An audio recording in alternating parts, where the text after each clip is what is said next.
"Don't open that door," our housekeeper Martha said, grabbing my wrist so hard I nearly dropped my coffee cup. "Please, Mrs. Eleanor." "Not yet. You need to see this first." I was 63 years old. I had buried a husband, raised 2 children alone, and survived the kind of grief that hollows a person out from the inside. I did not rattle easily, but something in Martha's voice that morning, a trembling I had never once heard in 30 years of knowing her, made me go completely still. It was the morning of my daughter's wedding.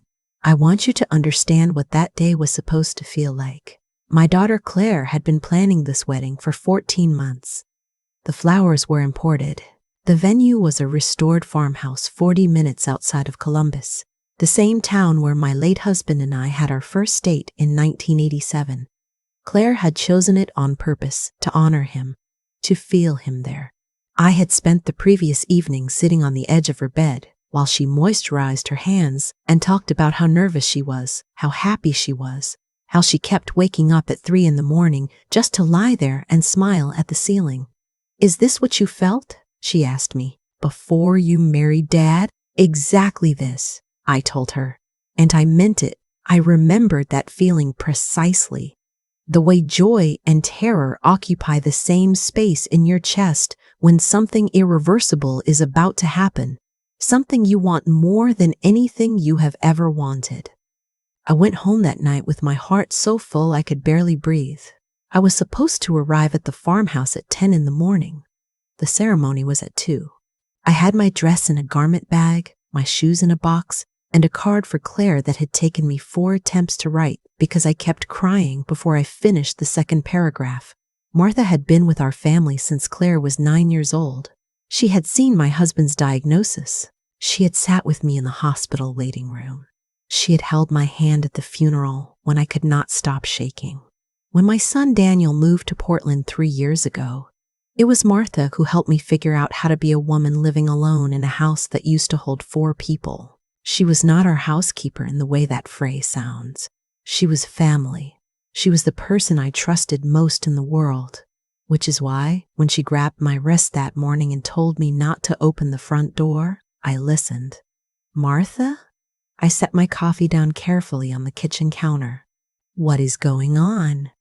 She was dressed to leave for the farmhouse herself. She had been invited as a guest, not as help, because that was how Claire wanted it.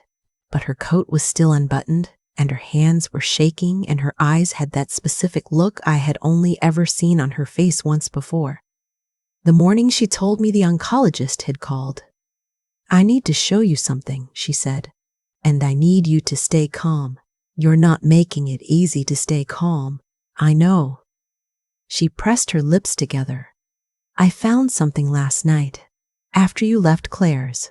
I stayed to help her hang the earrings on that little stand she has, the one with the hooks, and I found something in the guest bathroom." I didn't say anything to Claire. I didn't know what to say. She reached into her coat pocket and pulled out her phone. She turned the screen toward me. It took me a moment to understand what I was looking at. It was a photograph of a document, a legal document. I had to lean in to read it properly, and when I did, the kitchen seemed to tilt slightly under my feet. It was a marriage certificate. Claire's name was not on it.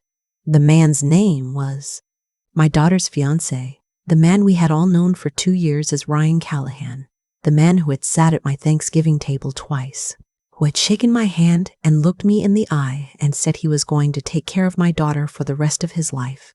His name was printed clearly in the box that said groom. Next to it, in the box that said bride, was a name I had never heard.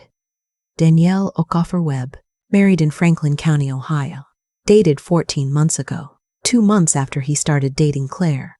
I put my hand on the counter. I did not speak for what felt like a very long time. "Martha," I finally said. "Where was this?" "In the cabinet under the sink, inside a folded hand towel. I think he must have brought it. Maybe it fell out of his jacket pocket or his bag." She shook her head. I almost didn't look, but something made me. I straightened up. I was aware of my own breathing in a way that felt strange, too deliberate, like I had to remind my body to keep going. "Does Claire know?" No. Has anyone touched this document besides you? No. I put it back. I didn't want to move it until I talked to you. I looked at the image on her phone again, the signature at the bottom.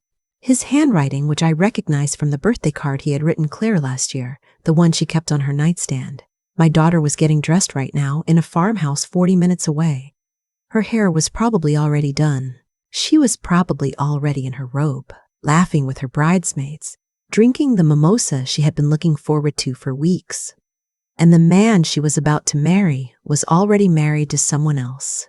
I called my son Daniel first, not because I thought he could do anything from Portland, but because I needed to hear his voice before I made any decisions.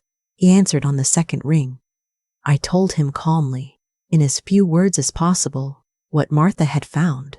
There was a long silence. "Mom," he said, "are you absolutely sure? I am looking at a photograph of the document right now." Another silence. Then, "Don't tell Claire yet. Not on the phone. You need to see her face to face." "I know. And Mom, before you do anything, you need to verify this. You need to make sure it's real." He was right. He was always careful, always methodical, the way his father had been. I took a breath. How? Franklin County has online records. Marriage licenses are public. I'll pull it up right now while you're on the phone with me. I waited. I heard him typing. I heard Martha beside me, very quiet, pouring herself a glass of water and then not drinking it. Eleanor. Daniel's voice was different when he came back. Lower. It's there. Ryan Thomas Callahan, married October 11th. It's in the public records. I set the phone down on the counter for a moment. Just for a moment. I pressed both palms flat against the cold surface and I breathed. My husband would have known what to do. He always knew. He had this way of cutting through panic and arriving at clarity before anyone else in the room. I used to call it his superpower. Claire inherited some of it. Daniel inherited the patience. I had always thought I inherited nothing, that I was the one who felt everything too loudly. But standing in that kitchen, I found something I didn't know I had. I picked up the phone. "Daniel," I said, "I'm going to the farmhouse." I did not call ahead. I did not want Ryan to know I was coming, and I did not know yet who else might warn him. Claire's bridesmaids loved him. Her best friend, Rachel, had been the one to encourage her to give him a chance in the first place. I trusted no one with this information except Martha, who rode with me in the passenger seat and did not say a word the entire drive. It was 27 minutes to the farmhouse. I know because I watched the clock. The venue was already busy when we arrived. Florists' bands were parked along the gravel drive. I could see ribbon tied around the fence posts, white and pale green, the colors Claire had chosen. A man I didn't recognize was carrying a crate of glassware toward the barn. I told Martha to wait by the car. I found the bridal suite, which was a converted room off the back of the main house, with a wreath on the door and the sound of music playing softly inside. I knocked. Rachel opened the door. Her face broke into a bright smile. "Eleanor, you're early. Come in. She's just—" "I need to speak with Claire alone," I said. "Right now. I'm sorry." Something in my face must have communicated what my words were trying to soften. Rachel's smile faded. She stepped back without another word. Claire was sitting at the vanity in her robe. Her hair was pinned up, not fully finished. 2 loose curls still framing her face. She looked more beautiful than I had ever seen her, and the sight of it nearly broke me in half. She turned when she heard the door close. She saw my face. "Mom." She stood up immediately. "What happened? Is it Daniel?" "Daniel is fine." I crossed the room and took both her hands in mine. I looked at her for one more second, the last second before I had to change everything. "I need to show you something, and I need you to be strong because you are the strongest person I have ever known. You got that from your father." Her hands tightened around mine. I showed her Martha's photograph. I watched her read it. I watched her read it again. I watched the color leave her face, and then something else happened. A focusing, a sharpening, like a person walking out of fog into cold air. She sat back down on the vanity stool very slowly. "Where did this come from?" she asked. Her voice was almost completely steady. I told her everything. About Martha finding it, about Daniel pulling the public records, about the 40 minutes I had spent in the car deciding how to tell her and not finding any version that didn't feel like tearing something irreplaceable. She sat with it for a long time. Longer than I expected. She stared at the photograph on my phone, then set it face down on the vanity, then put her hands in her lap. "He's here," she said finally. "He arrived about an hour ago. He's in the main house with his groomsmen. I know. Does anyone else know?" "Only Martha and Daniel." She nodded slowly. Then she looked up at me and I saw her father in her face so clearly, so completely, that my throat closed. "I want to talk to him," she said, "before anything else happens. I want to look him in the face and ask him myself." I started to say that wasn't a good idea. I started to say we should call someone, a lawyer, the police, someone, before we confronted him directly. But then I looked at my daughter in her robe and her half-finished hair and her father's eyes, and I understood that this was not mine to take from her. "I'll be right beside you," I said. We found Ryan in a small room off the main hallway, straightening his tie in front of a mirror while two of his friends laughed about something on a phone nearby. He saw Claire in the doorway first, and his face did what faces do when the person you love walks into a room. It opened, it softened, it moved toward her. And then he saw my face behind hers, and something shifted. "Hey!" He stepped forward. "You're not supposed to— It's bad luck. Is that her name?" Claire said. She held up my phone. The room went very quiet. His friends looked up. One of them started to ask something, then stopped. Ryan's eyes moved from the phone to Claire's face. I watched him calculate. I watched him decide, in the space of about 3 seconds, what version of this he was going to try to sell. "Claire, yes or no?" she said. "Is that your signature?" The calculation collapsed. Something underneath it appeared. Not guilt. Not exactly, but a kind of exhaustion. As if the effort of maintaining the fiction had been very tiring and some part of him was almost relieved. "It's complicated," he said. That was all he said. "It's complicated." Claire handed my phone back to me. She turned and walked back down the hallway. I followed her. Behind us, I heard one of his friends say something low and urgent, and I heard Ryan say nothing at all. Claire did not cry. Not then. She walked back to the bridal suite, closed the door behind us, and stood in the center of the room for a long moment, while Rachel and the other bridesmaids looked at us with wide eyes. Then she turned to Rachel and said, very quietly, "Will you start calling the guests? Tell them the ceremony is postponed. You don't need to say anything else." Rachel stared at her. "Claire, please," Claire said. "I just need everyone to start making those calls." She was extraordinary. I want you to understand that. She was 29 years old, and she was standing in a wedding dress she hadn't fully put on yet, and she was directing the shutdown of her own wedding with the calm of someone who had already grieved and come out the other side. I called Daniel again from the corner of the room. I told him it was confirmed. I told him what Ryan had said. He was on the phone with the lawyer friend before I had finished the sentence. The legal details came later. The charges for attempted fraud. The questions about the other woman who turned out to have been separated from Ryan for over a year and had no idea he was engaged to someone else. The long untangling of a story that, once we started pulling the thread, turned out to be considerably more complicated than even that morning had suggested.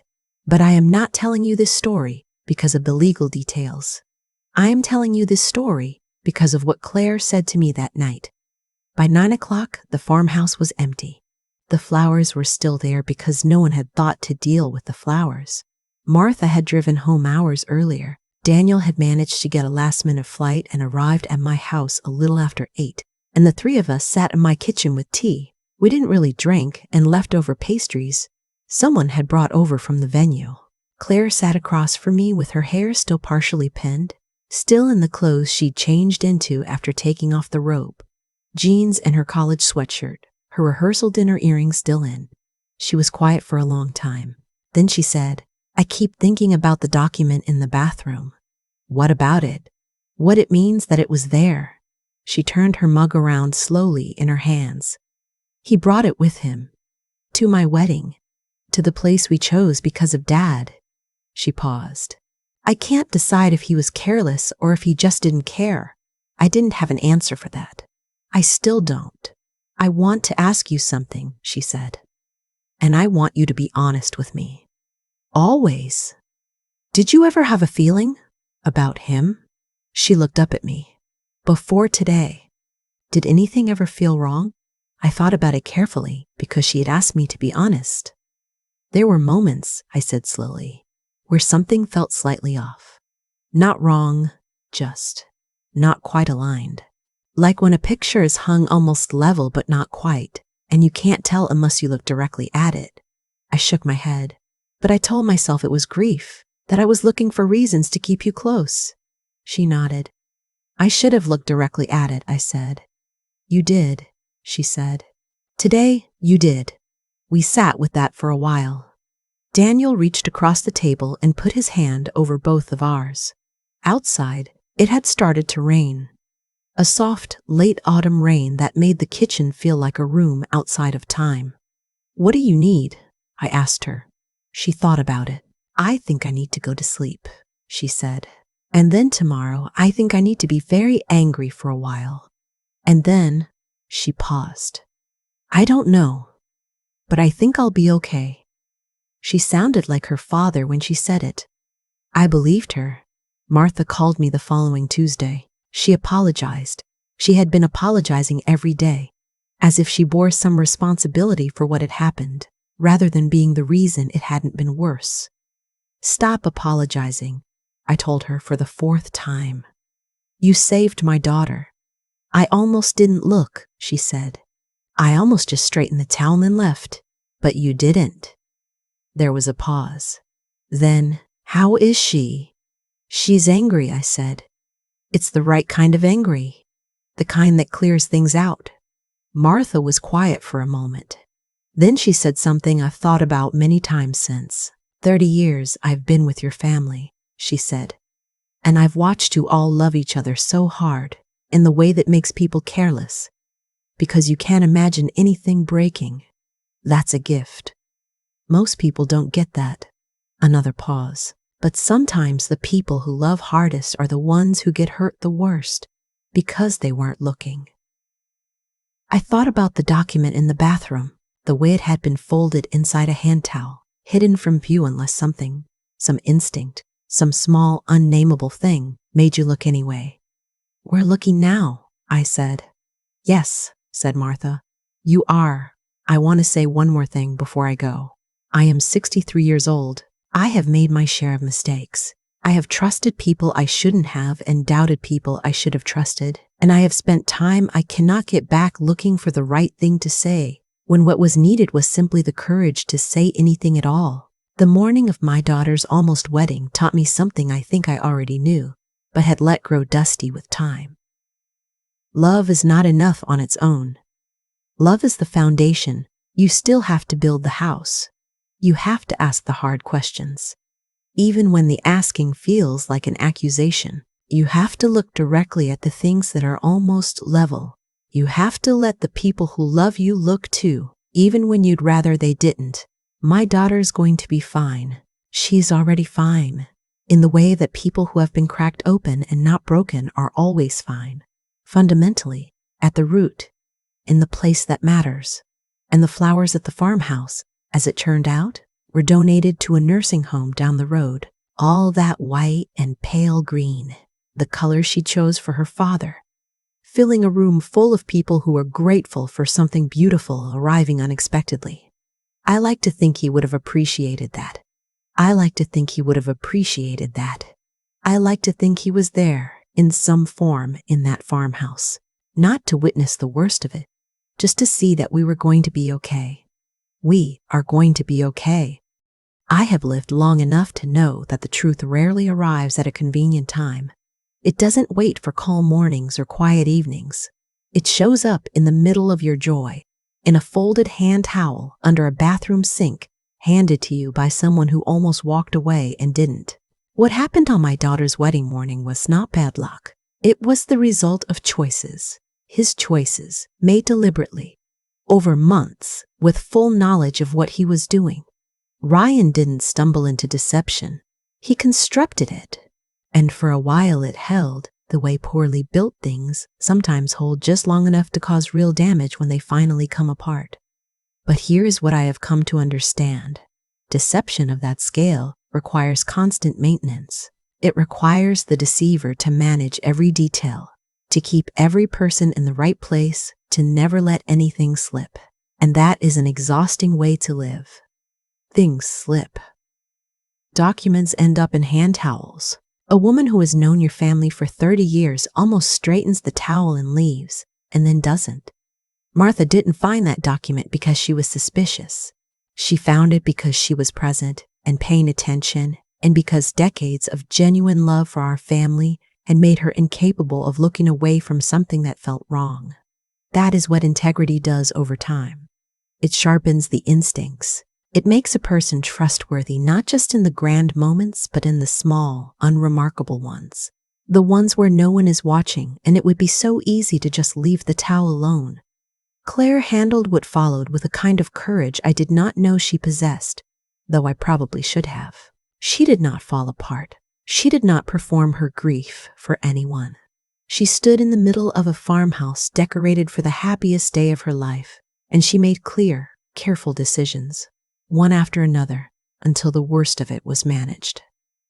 That is not something you can fake. That comes from somewhere deep inside a person, built quietly over years of small acts of honesty and resilience that nobody applauded and nobody noticed. And I think about my own role in it. The moments I saw something slightly off and told myself, it was my grief talking, my reluctance to let her go. I don't say this to punish myself. I say it because it is true. And because the truth, even the uncomfortable kind, is the only thing worth passing on. We owe the people we love our clearest vision, not our most comfortable one. What I want you to take from this story is not fear. I don't want you to walk away suspicious of everyone you love. I want you to walk away understanding that the greatest protection you can offer the people in your life is your honest attention, not surveillance, not control. Just the willingness to look directly at the things that are almost level and ask yourself, quietly, whether they really are. Deception harms, but presence heals. And the people who love you well enough to tell you the hard thing at the hardest possible moment, hold on to them.